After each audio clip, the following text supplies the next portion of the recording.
আসসালামু আলাইকুম, আশা করি আপনারা সবাই অনেক ভালো আছেন। নতুন একটা টেকনিক্স ভিডিওতে আপনাদের সবাইকে স্বাগতম।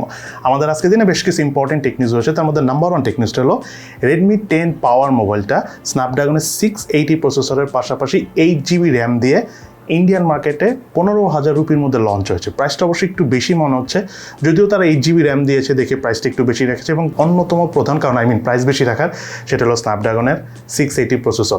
একটু ক্রাইসিস প্রসেসরে দ্যাটস ওয়াই ফোনটা বেশি প্রাইসে লঞ্চ হয়েছে। সো বাংলাদেশে হতে পারে রেডমি 10 পাওয়ারটা 19-20 হাজার টাকা আসবে। আপনার কি মনে হয় ফোনটা কি প্রাইসটা কি ঠিকঠাক হবে কিনা 18-19 হাজার টাকা আসলে? সেটা কিন্তু অবশ্যই ভিডিও নিচে কমেন্টস করে জানাবেন। দেন এরপর টেকনিক্সটা হলো ইনফিনিক্স গত বছরের শেষের দিকে আপনারা মনে করে দেখুন 160 ওয়াট অর্থাৎ 160 ওয়াটের একটা চার্জার কিন্তু তারা তৈরি করেছিল, বাট মার্কেটে কিন্তু সেই চার্জারটা তারা আর কমার্শিয়ালি আনেনি। বাট নতুন করে তারা একটা 180 ওয়াটের চার্জার তৈরি করেছে এবং সম্ভবত এই 180 ওয়াটের চার্জার তারা তাদের কোনো প্রিমিয়াম ফোনের সাথে আগামীতে নিয়ে আসবে। হতে পারে ইনফিনিক্স জিরো সিরিজের সাথে অথবা ইনফিনিক্সের অন্য কোনো প্রিমিয়াম সিরিজের সাথে। আমরা দেখতে যাচ্ছি ইনফিনিক্সের 180 ওয়াটের ফার্স্ট চার্জার। এদিকে অ্যাপলের আইফোন নিয়ে আমরা অনেক ধরনের লিক্সই পাই, বাট মোস্ট অফ দ্য লিক্সই আসলে দেখা যায় কোনো কার্যকরী হয় না, ফেক হয়। বাট রিসেন্টলি আমরা একটা লিক্স পেয়েছি, সেটা হলো আইফোন 14 সিরিজের যে ফ্রন্ট ক্যামেরাটা থাকবে তাতে তারা অটো ফোকাস সিস্টেমটা আরও অনেক আপডেট করবে। এতে যে বিষয়টা হবে, আপনি যখন ফ্রন্ট ক্যামেরা ফ্রন্ট প্যানেলের সেলফি ক্যামেরাদের ছবি তুলবেন তখন দেখা যাবে যে খুব সুন্দরভাবে ফোকাস করতে পারবে এবং পিছনে যেই পোর্ট্রেট মোডের যে ব্যাপার থাকে ডায়নামিক রেঞ্জের যে ব্যাপারটা থাকে সেটা খুব সুন্দরভাবে হ্যান্ডেল করতে পারবে এবং ব্লার এবং এজ ডিটেকশন নাইসলি করতে পারবে বলে এখন পর্যন্ত আমরা লিক্স পেয়েছি। বাট আমার কাছে মনে হচ্ছে যে এটা সম্ভব এবং এটা সম্ভবত অ্যাপেল তাদের সেলফি ক্যামেরা অর্থাৎ ফ্রন্ট ক্যামেরাতে নিয়ে আসবে তাদের নতুন আইফোন 14 সিরিজের ফোনে। এদিকে অপ্পো প্যাড আসতে যাচ্ছে জুন-জুলাই মাসে এবং তার পাশাপাশি অপ্পো রেনো 8 মোবাইলটাও সেই সময় লঞ্চ হবে এবং অপ্পোর র্যাটটার প্রাইস হবে অ্যারাউন্ড 30,000 রুপির আশেপাশে, ইন্ডিয়ান প্রাইস। ও বাংলাদেশ হয়তো 35,000 টাকার মধ্যে হবে। বাট অপ্পো প্যাডের আউটলুকটা কিন্তু ভিভো প্যাড অথবা আমরা আদার্স যেসব প্যাডগুলো দেখেছি শাওমির প্যাড তার থেকে একটু স্টাইলিশ হবে।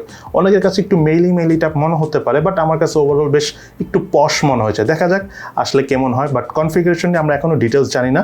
সম্ভবত স্ন্যাপড্রাগনের 870 প্রসেসর দিয়ে আসতে পারে, বাট চেঞ্জ হয়ে যেতে পারে, মিডিয়াটেকের প্রসেসর দিয়ে আনতে পারে। ডিপেন্ড করে ওই সময় কোন প্রসেসর মার্কেটে অ্যাভেলেবেল পাওয়া যায়।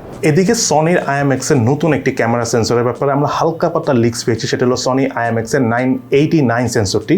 এটি সম্ভবত শাওমির Mi12 আলট্রা ফোনটা দিয়ে সর্বপ্রথম আমরা দেখতে পাবো কমার্শিয়ালি। অর্থাৎ দেখা যাক এই সেন্সরটা যদি শাওমি 12 আলট্রা ফোনটাতে থাকে ক্যামেরা পারফরমেন্স কেমন পাওয়া যায়। বিকজ সেন্সর ইম্পর্টেন্ট, বাট তার পাশাপাশি কিন্তু ব্যাকগ্রাউন্ড প্রসেসিং করার ক্ষমতাটাও থাকতে হবে, সেটাও কিন্তু ইম্পর্টেন্ট। দুইটার একটা কম বেশি থাকলে কিন্তু হবে না।